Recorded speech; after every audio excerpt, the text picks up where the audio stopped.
Hey, all you cool cats and kittens. All right, so today I want to be getting into primarily issues going on with the spine. So we've gone over a whole bunch of stuff with the anatomy of it, and I just want to make sure that we get kind of the full picture here before we really start getting into, like, say, posture and actual movement and things like that. Real quick, so Zoom has decided that they don't want to be user friendly anymore. Um, Over the weekend, they apparently did some sort of update where they have changed essentially everything to become almost like it's like lockdown security for Zoom. Um, so if any of you tried to access Monday's recording anytime, like from after, like right after class until approximately like noon, 1 o'clock, you couldn't, and I couldn't. And really it's just because Zoom didn't want to, or has it all, everything all password protected now. But the main problem is they didn't tell anyone that they were being password protected, nor did they tell us how to actually get what that password was. So what I'm going to be doing now is we'll still be having all our regular Zoom meetings. So everything here is still going to be as is. But what I'm going to do, instead of having all of these under the cloud recordings, I'm going to upload these to YouTube. And then I'm going to send out an announcement with the YouTube link. So then you guys not only will be able to see it wherever without having to connect to Zoom, but it also won't delete it ever, because that's the other thing I found out, is that these are all temporary files. Another great thing with Zoom is they said, or they have made it, you can't change it actually, that after 30 days, these all delete. And I can't essentially take this and change that. So once it's uploaded to the cloud, it's kind of like their property kind of thing. So hopefully this makes sense, but like I said, what I'm going to do is I'm going to upload these to YouTube, and then I will send you out the link via the announcements. And hopefully from there, you guys will be able to see everything you need.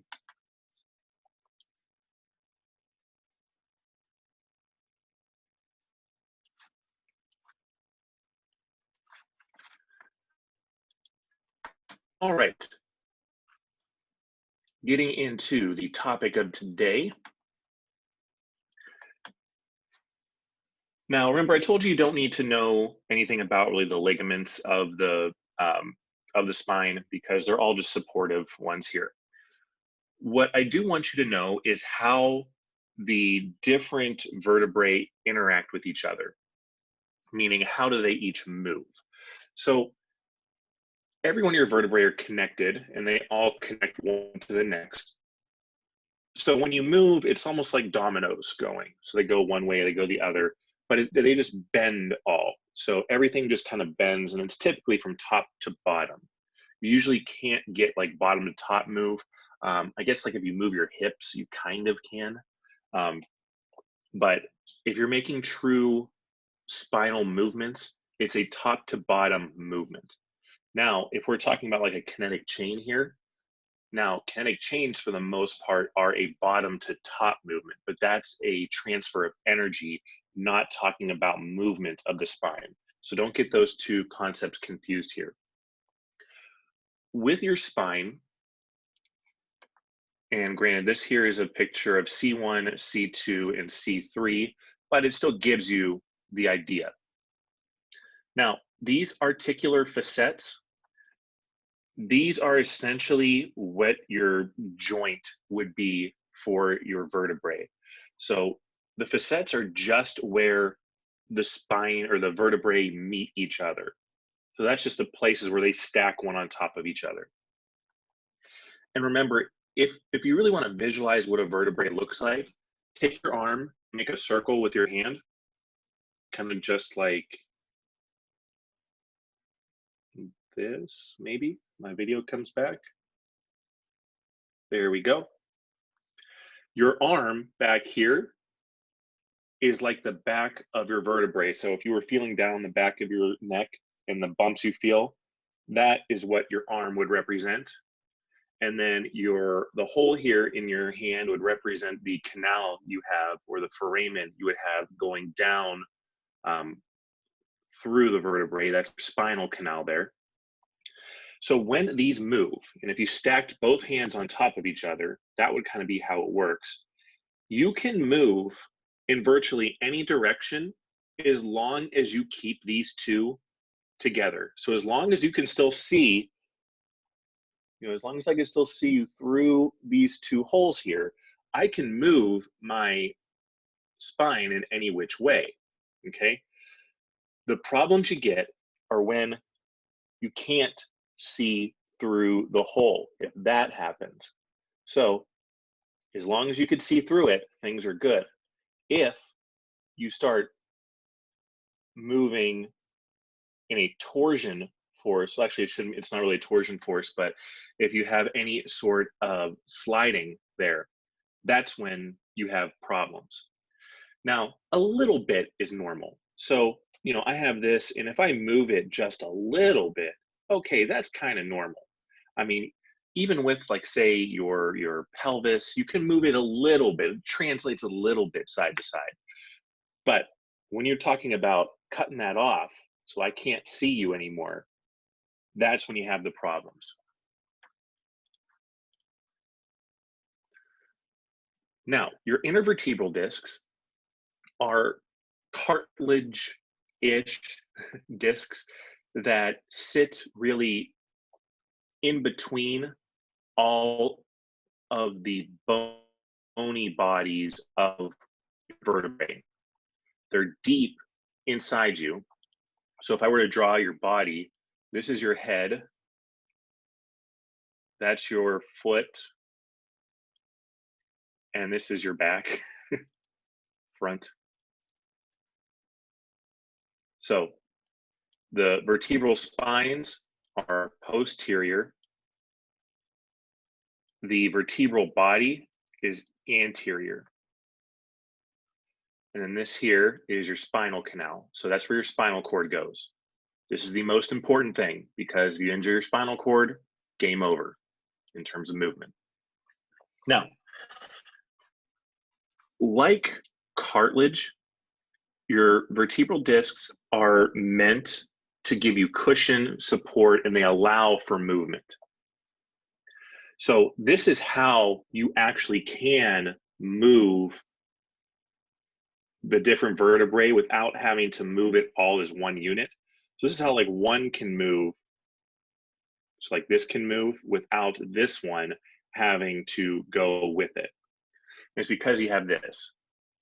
What you'll notice here is that these discs take up space. And that space is what allows you to move. If you've ever played with a stress ball, this is exactly how it works. And I had one, but my kid bit into it and it broke. And it was actually one of these cool ones that had, it looks like it was almost like shaving cream inside. So I had fun squeezing all that out, because thankfully with his tiny little teeth, he poked like almost like a pin-sized hole. So I got to squeeze it out for a while. But anyway, let's look at, I got this here, which is my nice Park University heating pad, or I guess cool pad. Okay, have you ever seen one of these? You notice there's all these dots in here. And if I push, if I squeeze any one part, those dots disperse. Easy enough. That's exactly what's happening here. Whenever you put pressure on one side of your spine, those discs clear out so that you have movement. If those discs didn't clear out, you would try to be like forcing this in the corner and trying to, like, it would actually rupture it, which is not a good thing. So whenever you have any pressure on any side, these discs move to allow you to have support on one side and movement on the other side. So naturally, they are pretty, I don't want to say free floating, but they have a lot more motility or mobility to them than, say, regular cartilage. If you take, like, say, your meniscus, your labrum, those are static. Like they're stuck to your bone. They should not move. And it's because they're pretty much all for support, but they're support in a single area. With the spine, you have to be able to move multi-directional along with rotation. That's why the only cartilage that acts in that matter is your labrum of your shoulder and the labrum of your hip. And those are circles. So they're circles to allow you to move about almost like you're, in a cup and moving about that way. With the spine here, you need to have something that's going to be more solid because you're stacking all these joints one on top of each other.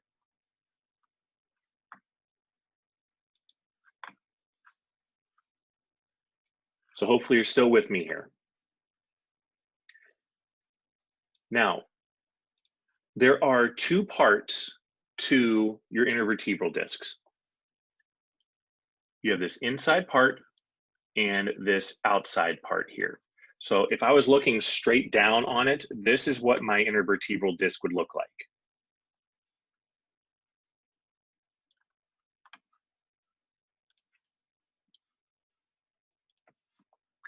So this nucleus propulsus, from anyone that's ever taken a science course, nucleus is your center of your cell. So just like that, you have a nucleus to your intervertebral disc, and you have this annulus fibrosus, which is the actual body. So that's your body, or the outside, and this is your middle, or inside.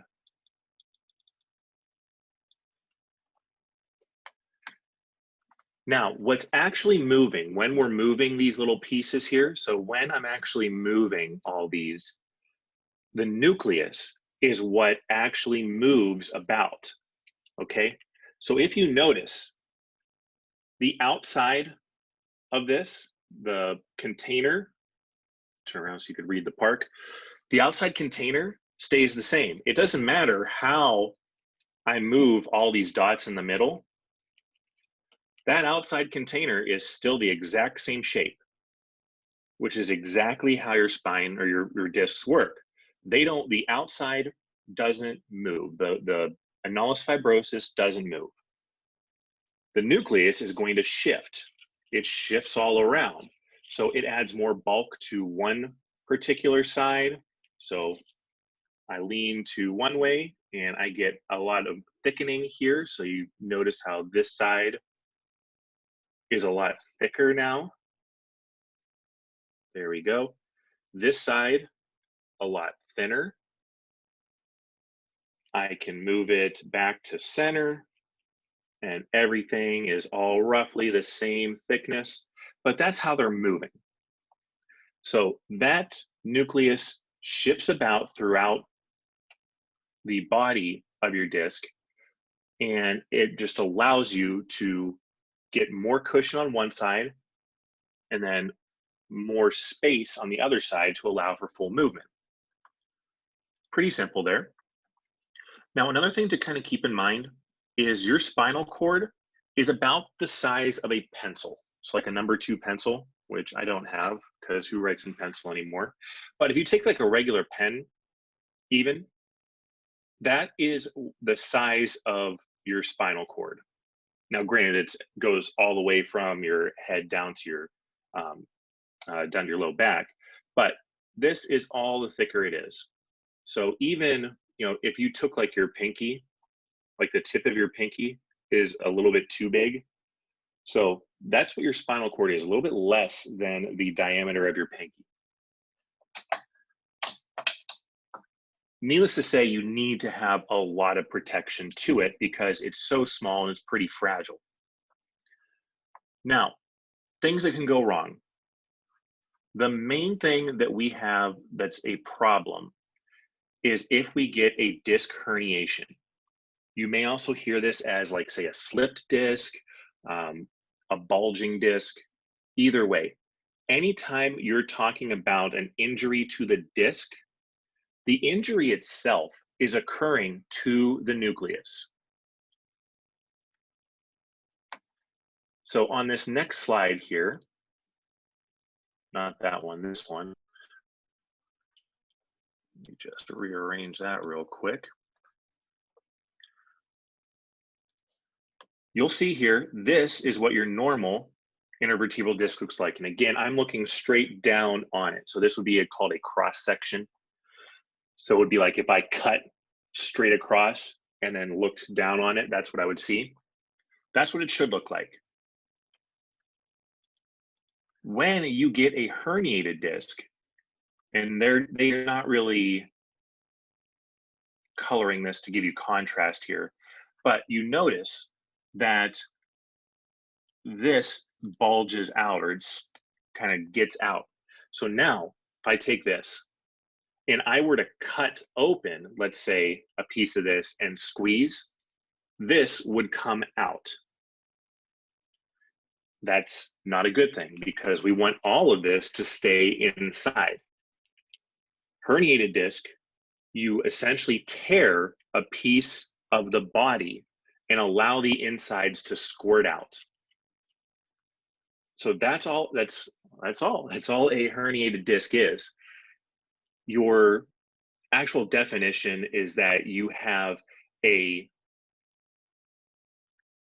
loss of the integrity of the disc body resulting in displacement of the nucleus. You can have a herniation go anywhere. So your herniation can go forward, backward, side, or side. Herniations don't go up and down because there is no room to go up and down. You can only go laterally with a herniation. So anterior, posterior, or laterally. Can't go up and down. The problem here is twofold. If I go back to this here, now remember, I have my spinal cord right here. If I have a posterior herniation like this is, it pushes the body and the nucleus into the spinal cord. Not a good thing. If any of you have ever had any nerve injuries or any tests for nerve injuries, you know that those are not fun. One of the most common nerve tests there are for your ulnar nerve. So people that have an ulnar nerve displacement, your ulnar nerve runs through your elbow down your pinky side. If you had an ulnar nerve displacement, what would happen is you would get probed. So you would get a needle stuck into you, and the doctor will flick the needle. And guess what? If your nerve's where it's supposed to be, that's going to hurt really, really bad. If it's not where it's supposed to be, you're not going to feel a thing. But that's even worse because now you have to go and get your nerve. It's called a nerve transposition. You have to go get that reset to where it should be. Anytime you mess with nerves, it's never a good thing. So if you put pressure on the spinal cord, you can imagine what kind of pain or disruption to normal life that can cause. So that is obviously a bad thing. You don't want to put pressure on the spinal cord. Now you may notice these little things coming off of it. Those are your spinal cord nerve roots.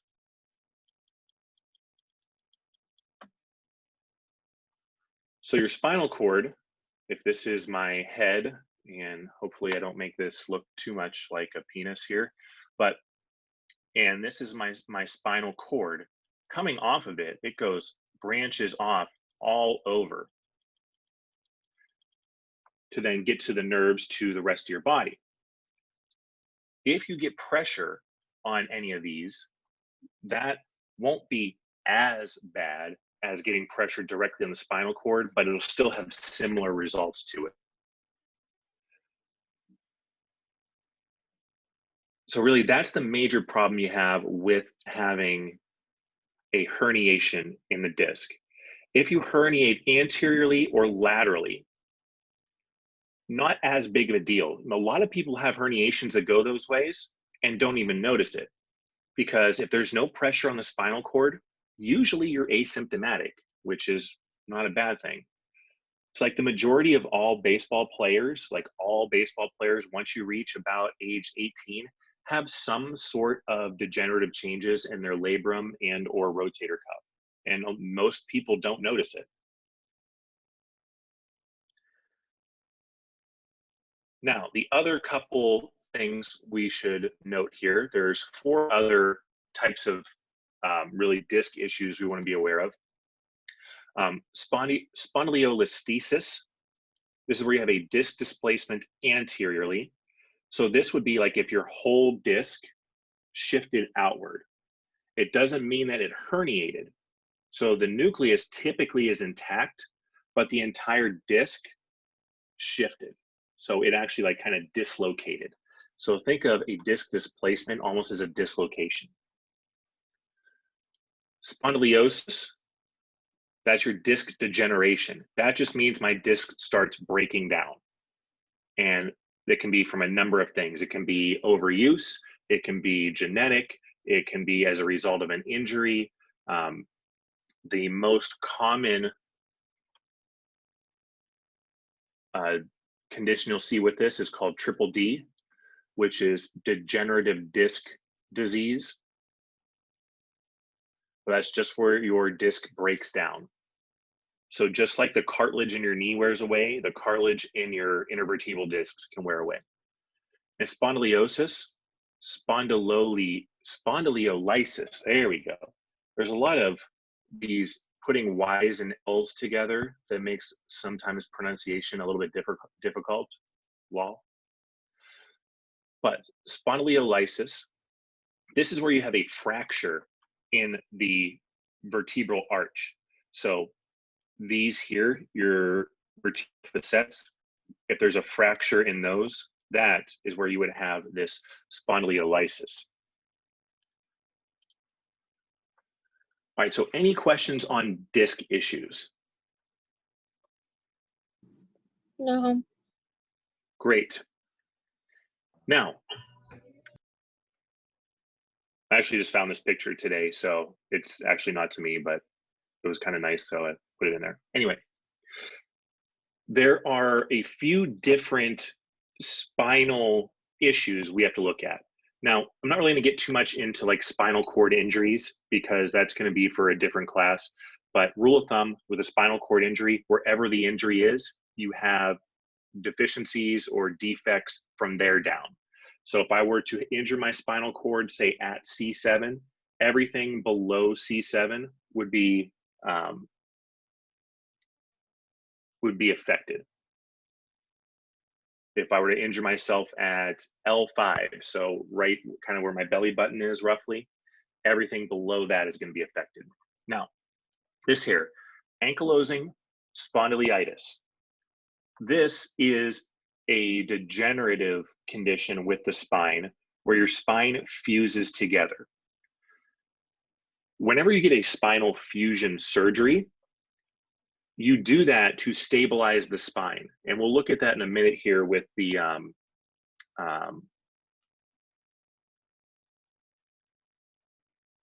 with scoliosis. There we go. Sorry about that. But you get like metal brackets put in your spine to make sure it stays where it should be.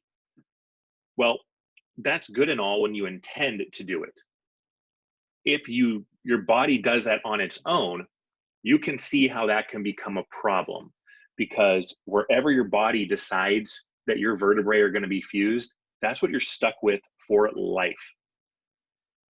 This here, I have only ever treated one patient that had this, and luckily for him, his cervical and thoracic spine weren't fused anteriorly, because that's kind of the worst thing that can happen to you. But his spine kind of looks similar to what this was. But what's happening here, and the reason why this is also colloquially known as bamboo spine, is because it makes it look just like a piece of bamboo. So let me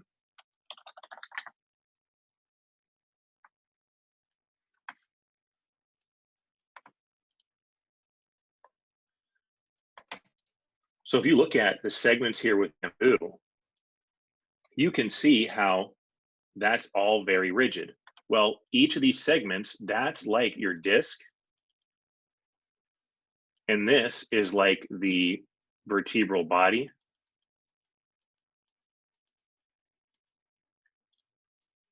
But how bendy is bamboo? You know, you take it as a whole, yeah, you can bend like the whole thing, but each individual segment, like if I were to just take these two and try to bend them, they're not bending. There's a reason why, like if you ever watch like survival shows, especially the ones where they're in like a tropical environment, they'll use bamboo as like a makeshift cup. And that's all because bamboo is very rigid. So what happens here is your spine fuses and it becomes rigid. Your discs, if you notice, there's no openings here. Like there's no openings there at all. With your normal spine, you should be able to see openings in this. What eventually happens is because this all fuses and calcifies, it calcifies your discs inside there. So you literally have zero cartilage in there, no support. If you've ever known anyone to have bone on bone because of cartilage degeneration, you know that moving doesn't feel good. So you could imagine what it's like if it's your spine. So a way you can actually kind of do a makeshift how this would feel to you would be if you took, like, say, a dowel rod and put it straight behind you and held it in place and then tried to walk with it or try to move with it. You can really get around the spine being like this with different compensations. What's the worst thing is when it happens here.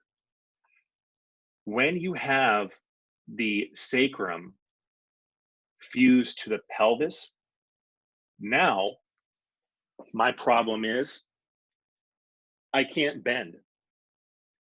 If my spine's straight, I mean, yeah, that's gonna suck because now I have to move my legs to move anything, okay? Whatever. But try to pick up something from the ground if you can't bend at your waist.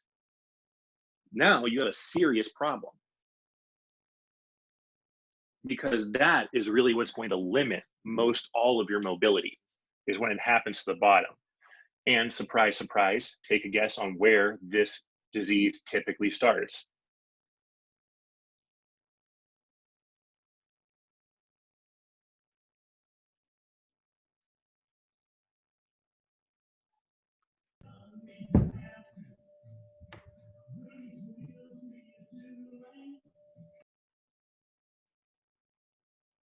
All right, for all of you that got it, congratulations. You are excellent students. And for everyone that just wants to enjoy the show, typically starts at the lower spine and works its way up. Reason I have a picture here of Mick Mars. Do any of you know who that is? Without looking him up.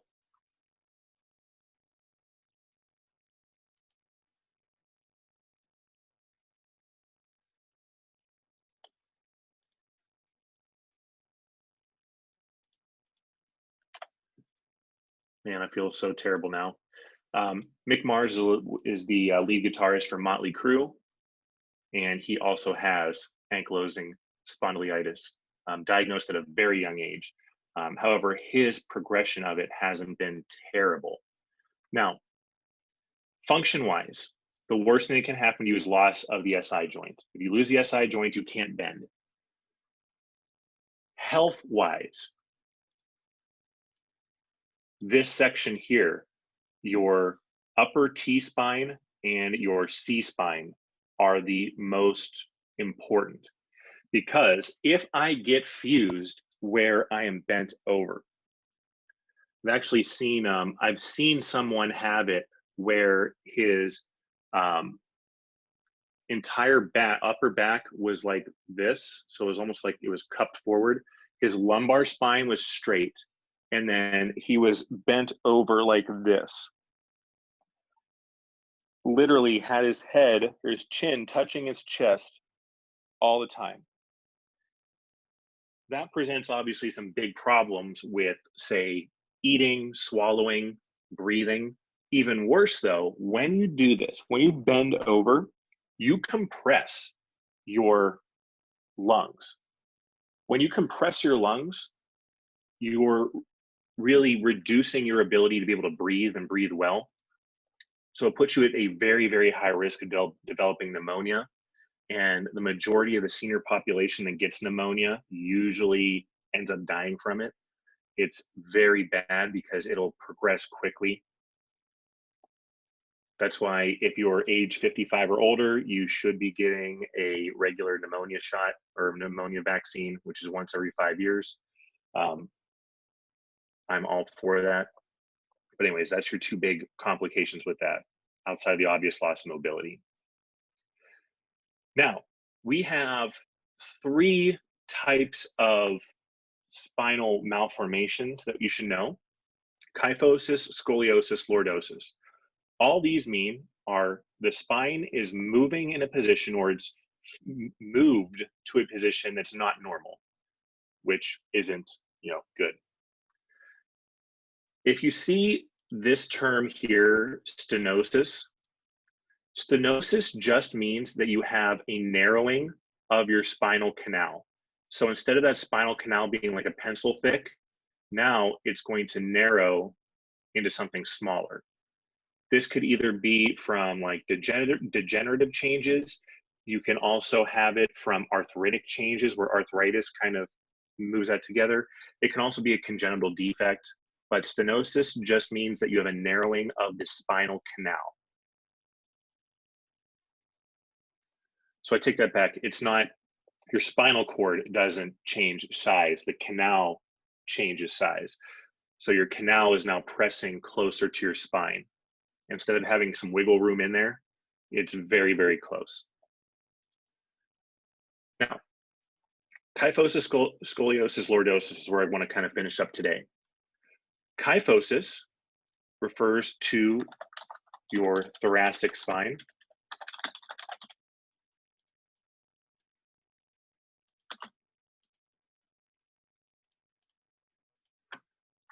Lordosis, lumbar spine. And then scoliosis can be anywhere.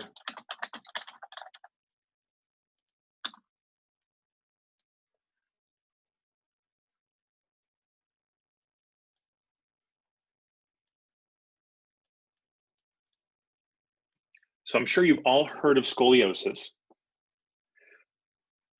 but kyphosis is where you have an excessive flexion of the thoracic spine.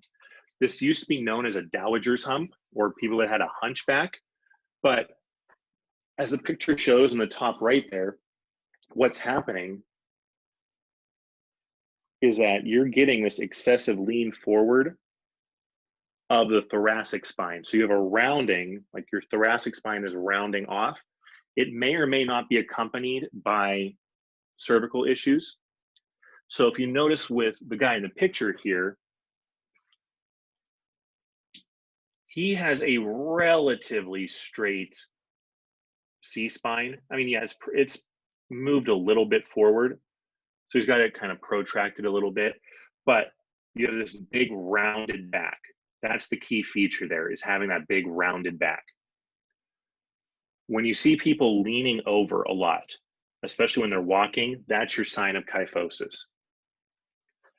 Kyphosis is caused either by posture, by fractures in the spine, which can be like secondary to, like, say, osteoporosis or something like that, or it can be congenital, like it can be something that you're essentially born with. This is very treatable, but again, the big thing is if you start leaning too far forward, that compresses the lungs. So if the lungs get compressed, that's where you can have respiratory issues, and that's a big game changer there.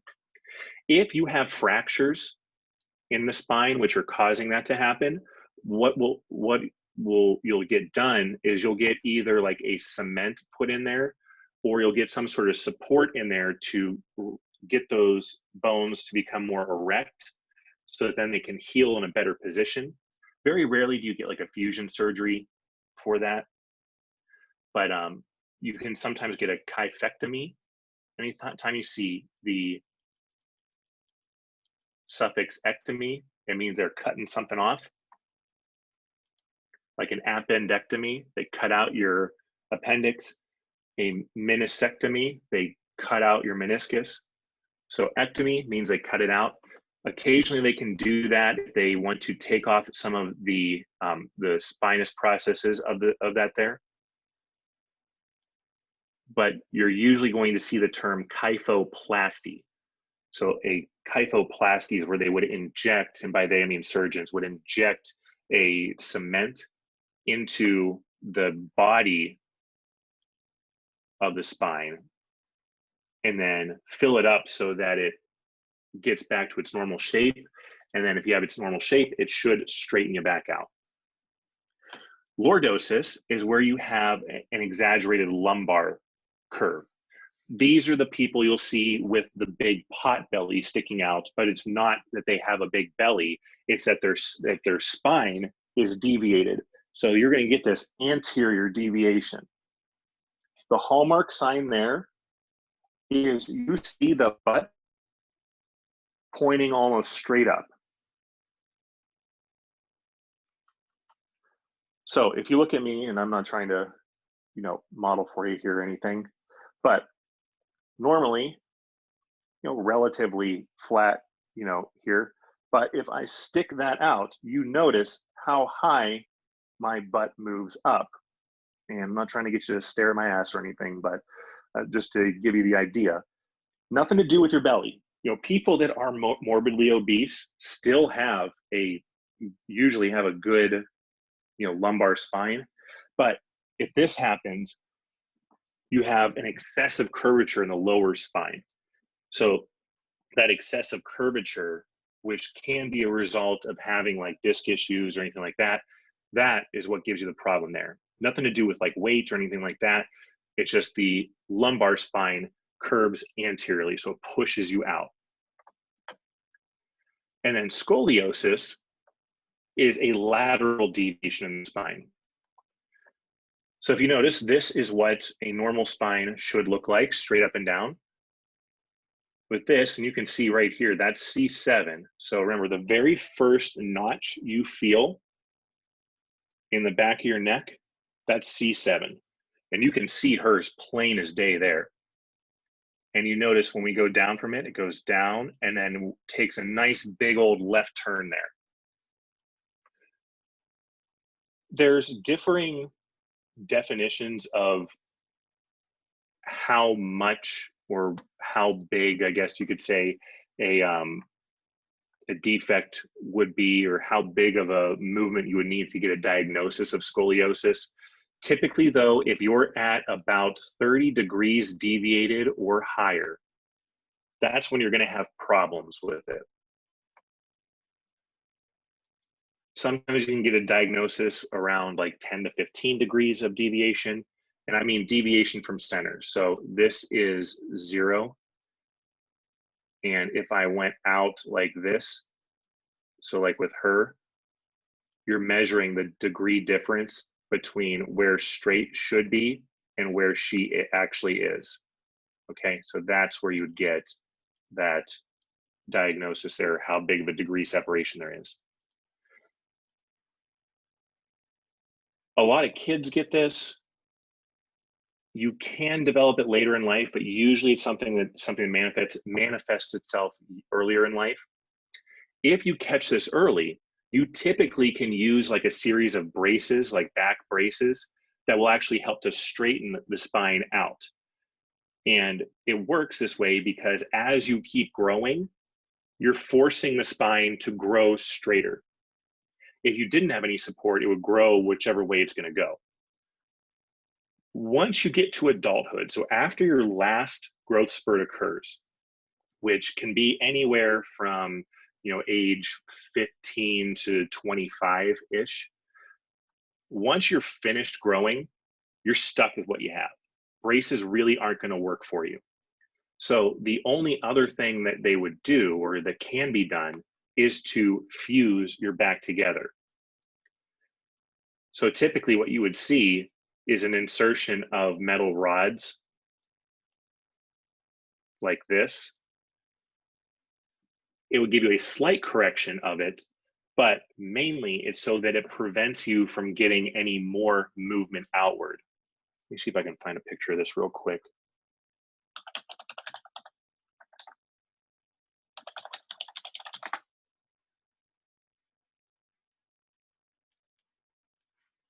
I will say this is kind of the one nice thing about teaching online. Here we go. Whatever. So if you notice, this is before, whoops, let me just clear that. This is before, this is after. C-spine is okay. Once we get here to the T-spine, that's not okay. And then we get to the lumbar spine, and that's not really that great either. What you're able to do here in this picture is what they do is they cut your entire back open. Like this is the equivalent of open heart surgery, but on your spine. So they cut you completely open. They take rods and clamps and they crank you back into a normal position. Have any of you had a palate expander, or know anyone that had a palate expander?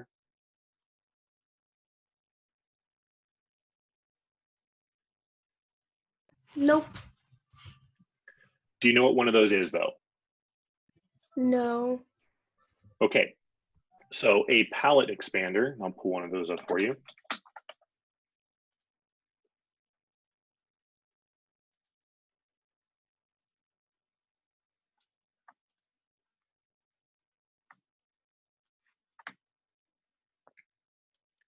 A palate expander you put in your top of your mouth. So your palate is the roof of your mouth. Oh, I've seen this before. Yeah, this is showing you a narrow mouth. This is showing you a wide mouth, which is where it should be. The palate expander attaches to your molar teeth, which are much more stable. And then you see this little hole here. You put a key in there and you turn it. As you turn it, it pushes outward. Well, you can imagine if you're forcing bone to move outward, it doesn't feel so good. But in one surgery, that's what happens to your spine here. They take a similar type device and they do it to straighten that spine out. Now, this is actually a really, really good case here because they were able to get, this appears to be a very good outcome. That's virtually straight. Like that's pretty much as straight as you can get. Now, what the problem is from here to here, you're not gonna be able to bend your spine. So they're going to have very limited motion because this is in place. All these white things you see are metal rods. Well, metal doesn't bend, you know? They do this though, primarily, this is great that they got the spine as straight as it was, but you do it so that it doesn't get any worse than this. So that right there is your overview of scoliosis. So quick recap. What exactly would their movement be, since they have those metal rods and they have limited movement? Yeah. So for this one here, those rods are approximately from here, so like right below, like kind of right where your sternum starts, to kind of just above, like a little bit more of your lower back, like just above your lower back there. So from approximately here to here, if you can see that, there is no movement. So it would be, and the best I can do is that you would be able to move forward like this you would be able to move back like this, but you can't move, you can't arch or bend the upper back. So this movement would not occur. You can't laterally flex there. So lateral flexion would only be at the hips. So you'd only be able to go to about here with lateral flexion. And again, if you could keep your back straight, that's how you can bend over. You would not be able to touch your toes. So if you bent straight at the hips and kept your back straight, you're at best going to be able to get roughly 90 degrees of flexion. Roughly. Okay. So that's how much you would lose there. Cervical spine doesn't appear to be touched here, so they're fine with that. Neck can move all over. But usually you don't get cervical scoliosis. Occasionally you can get like a cervical kyphosis where the cervical spine will actually bend out, but that's a little bit more on the rare side. But yeah, then just to real quick recap here. Intervertebral discs are movable parts or movable cartilage in your vertebrae. So they're in between the thick bones of your vertebrae and they allow you to move. You have a nucleus, which does the actual movement, and a annulus fibrosus, or the body of the disc, which gives it structure. If you have a herniation, the nucleus leaves the disc. Stenosis is a narrowing of the spinal canal. So your spinal cord stays the exact same size. So your spinal cord would be like this still, but the canal presses in on it.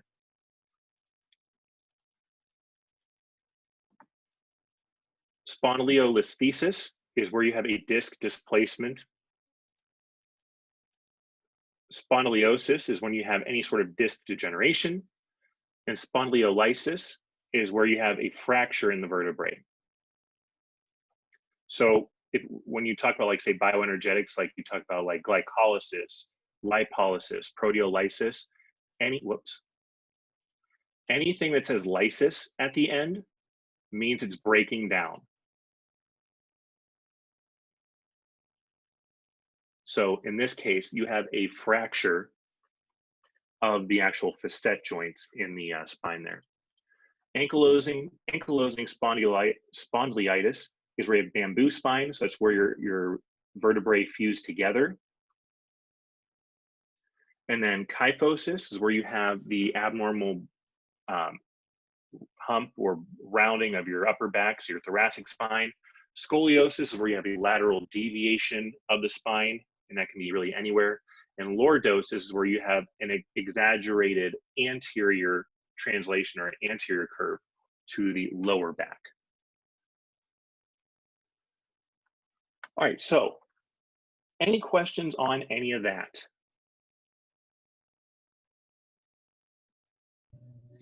No. All right. So that is everything new I wanted to cover for you here today. So thank you guys for getting through that with me.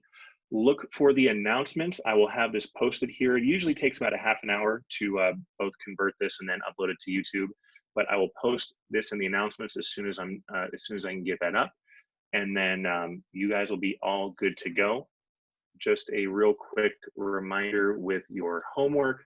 Remember that nothing is technically due this week, but you do have your written project. So your paper is going to be due next week. The assignment and the lab, which we'll go over the lab next week. But just kind of keep that in mind, and then plus your discussion here.